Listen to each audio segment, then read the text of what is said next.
아덴은 아티카 반도 중앙의 살로니카만 연안에 위치하며 옛 헬라국의 수도요 서양 문명의 모태지이다. 유적으로는 아덴을 지키는 여신인 아테나를 위한 파르테논 신전으로 도리아식으로 건축되었다. 아덴은 학문과 음란과 우상의 도시이다. 바울은 사도행전 17장 16절로서 17절에 아덴에 도착하여 이 도시가 우상으로 가득 찬 것을 보고 회당과 저작거리 등에서 유태인과 경건한 자들과 복음을 전파하며 변론을 벌였다. 바울이 선교 후 신전은 교회로 바뀌었고 아테나 여신의 신전은 성모 마리아를 위한 교회로 바뀌었으며 바울이 뿌린 복음의 씨앗은 오늘날 그리스 종교의 중심 도시로 만들었다. 19세기 아덴은 인구 1만 명에 채 안 되었으나 지금은 그리스 인구의 3분의 1이 아덴에 거주하는 거대 도시가 되었다.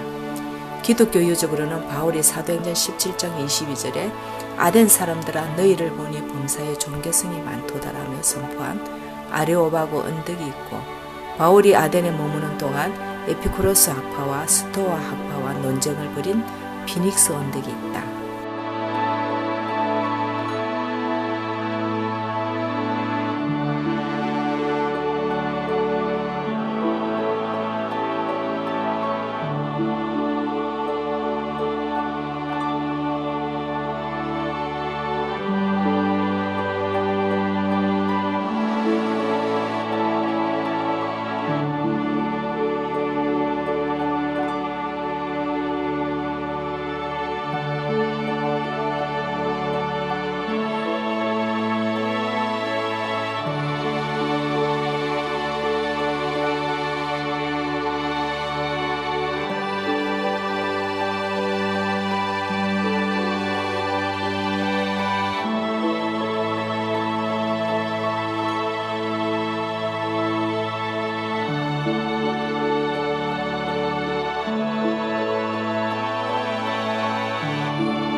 에덴 동산에서 쫓겨난 인간이 남부터 에덴에서 나온 다음에 그들은 여러 가지 많은 면에서 종 노릇을 하게 됩니다. 죄의 종, 또 질병의 종. 특히 가장 고통스러웠던 것은 서로를 존중히 여겨야 되고 서로 사랑하고 배려해야 될 인간들이 약육강식이라고 하는 힘의 논리에 의해서 지배를 받게 되죠. 그래서 이때부터 인간들은 이런 세계가 없는 그런 어떤 세계를 그 마음의 본능 속에서 추구하기 시작을 하죠. 그래서 이제 그런 것들이 철학을 통해서 또 문학을 통해서 그리고 그 문학 속에 있는 것들이 이제 정치 체제를 통해서 공산주의나 민주주의나 이런 형태로 나타나게 됩니다.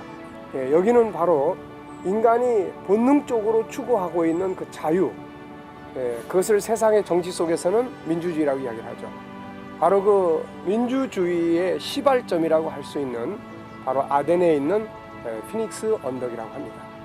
이제 이 피닉스 언덕을 통해서 민주주의의 시작점이 출발하는데 이 부분에 대해서 현지에서 역사를 전공하시고 또 이 부분에 대해서 자세히 알고 계시는 우리 현지 사역자를 통해서 이 말씀에 대해서 좀 들어보도록 하겠습니다. 이 피닉스 언덕, 그러니까 민주주의의 시작점이라고 할 수 있는 피닉스 언덕에 대해서 좀 자세하게 좀 설명을 해주시기 바랍니다.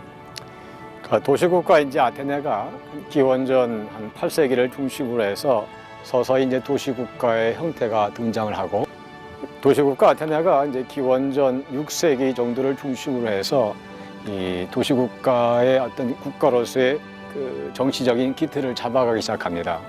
그러면서 이제 아울러 이 언덕에 모여서 어떤 그 민주주의를 실현하고자 하는 이제 그런 마음들이 이제 형성이 되죠.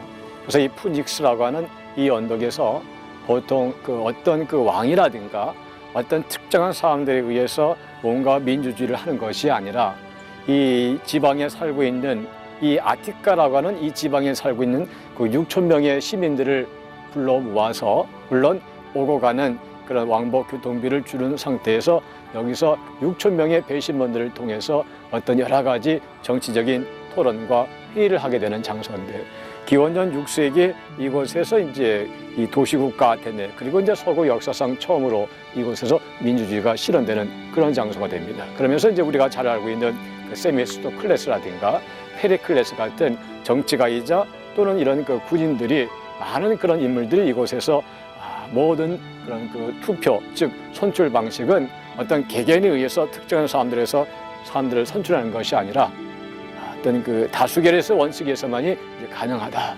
그리고 이제 모든 후보는 일부 일체제만 가능하다라는 것을 이제 피력하는 장소가 되겠죠. 그래서 이곳에서 이제 서서히 사람들이 이제 보이기 시작하다 보니까 그런 민주주의 토론뿐만 아니라 여기 사람들이 많이 보다 보니까 이제 상가터라든가 또는 그런 상가뿐만 아니라 이제 특별히 제우스를 위한 그런 재단터도 여러 가지 명목으로 또 이곳에 많이 세워지게 되게 됩니다.